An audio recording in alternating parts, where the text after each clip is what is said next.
Venezuela is at the verge of a food crisis. This started years ago when they confiscated farmlands, confiscated companies and businesses, and regulated the prices. Food is getting so scarce that there hasn't been flour available often, and therefore you see these crazy scenes when it gets available. But now it's more and more empty shelves that meet the shoppers in the stores. There are mile-long lines to get to the stores, and sometimes when they arrive, there is nothing there to buy. This is a line in Anzoátegui last Saturday, measured to be over 1 kilometer long.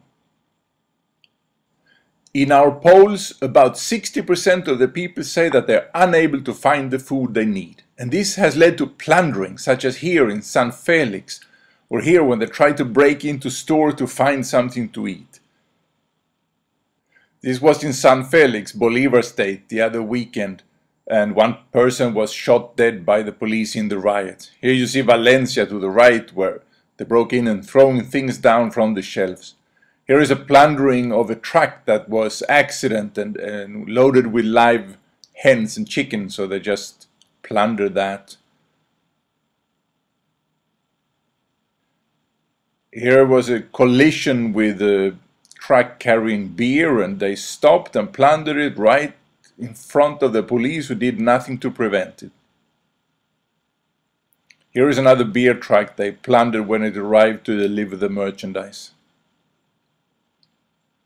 Since the price is regulated in Venezuela, it's much cheaper there than in neighboring Colombia, and therefore a lot of the merchandise and food is smuggled over the border. Here you see bachiqueros, like they're called, regular people smuggling it over on motorbikes on a plank over the river between Venezuela to the left and Colombia to the right. In other parts of the border, the military itself is smuggling the food out of the country and contributing it to the shortage of food. The reason why it's got to be like that is because of a combination of several very unfortunate politics by the regime. These include that it's prohibited to buy in quantity. It's prohibited to store food at home except for the immediate need. It's prohibited to transport food within the country, so you can't bring it from a region with a surplus to one with a deficit. And it's also prohibited to sell at market price because the price is regulated, as I say, and therefore the manufacturer can't afford to bring food in. They are calling this guerra económica, economical war, but that's not what it is. This is just an idea that the communists have, that private sector, like here, the owner of Polar, who makes the biggest company that makes food in Venezuela, the regime believes that they are waging some kind of war against them. That is pure fantasy.